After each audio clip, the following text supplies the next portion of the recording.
తెలంగాణలో పార్లమెంట్ ఎన్నికలు సమీపిస్తున్న వేళ రాజకీయ వాతావరణం రోజు రోజుకు వేడెక్కుతోంది. రాజకీయ నేతల మధ్య మాటల యుద్ధం ముదురుతోంది. సీనియర్ నేతలు సైతం తమ మాటల్లో వాగ్దాటిని పెంచుతున్నారు. ఫైర్ బ్రాండ్ నేతలైతే ఇంకా చెప్పనక్కర్లేదు. కొన్నిసార్లు మితిమీరి కూడా మాట్లాడుతున్నారు.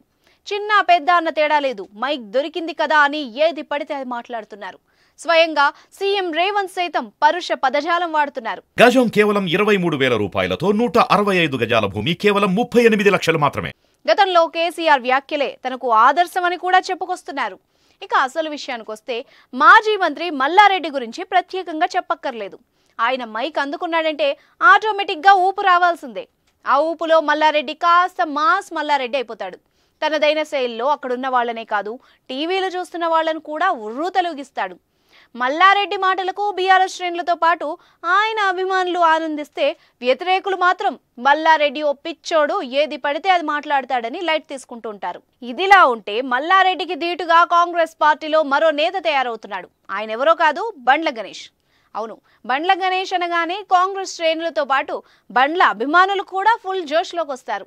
అయితే గతంలో కాంగ్రెస్ పార్టీ అధికారంలోకి రాకపోతే బ్లేడ్తో గొంతు కోసుకుంటానని బహిరంగంగా ప్రకటించి అబాసు పాలయ్యాడు.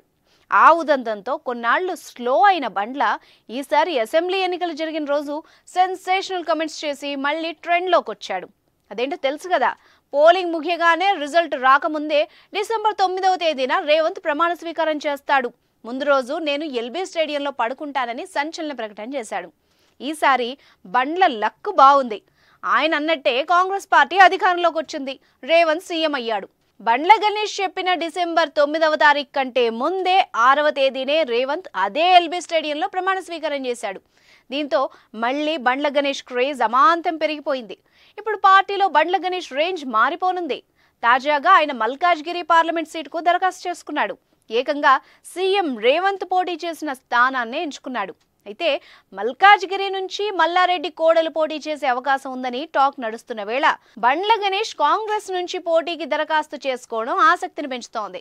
దరఖాస్తు చేసుకున్న రోజే బండ్ల గణేష్ గాంధీ భవన్లో ప్రెస్ మీట్ పెట్టి మరీ మల్లారెడ్డిని ఉతికారేశాడు. మల్లారెడ్డికి మతి భ్రమించి పిచ్చి పిచ్చిగా మాట్లాడుతున్నాడని ఫైర్ అయ్యాడు. సీఎం రేవంత్ రెడ్డిని ఏకవచనంతో పిలిస్తే ఊరుకోనని హెచ్చరించాడు. విద్యార్థుల రక్తాన్ని పీల్చి మల్లారెడ్డి ఫీజులు వసూలు చేస్తున్నాడు అన్నారు. మల్లారెడ్డిని కాంగ్రెస్ పార్టీలోకి వచ్చినా ఎట్టి పరిస్థితుల్లో తీసుకునేది లేదని స్పష్టం చేశారు.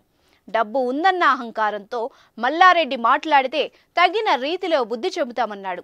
ఇదిలా ఉంటే ఒకవేళ బండ్ల గణేష్ నిజంగా మల్కాజ్గిరి నుంచి పోటీ చేస్తే అసలు మజా అప్పుడుంటుందంటున్నారు రాజకీయ విశ్లేషకులు. అసలే మల్కాజ్గిరి తన అడ్డా అని చెప్పుకునే మల్లారెడ్డికి బండ్ల గణేష్కు మధ్య అసలు సిసలైన పోరు ఖాయం అంటున్నారు. చూద్దాం మరి ఇద్దరి మధ్య మాటల తూటాలు ఎలా పేలునున్నాయో.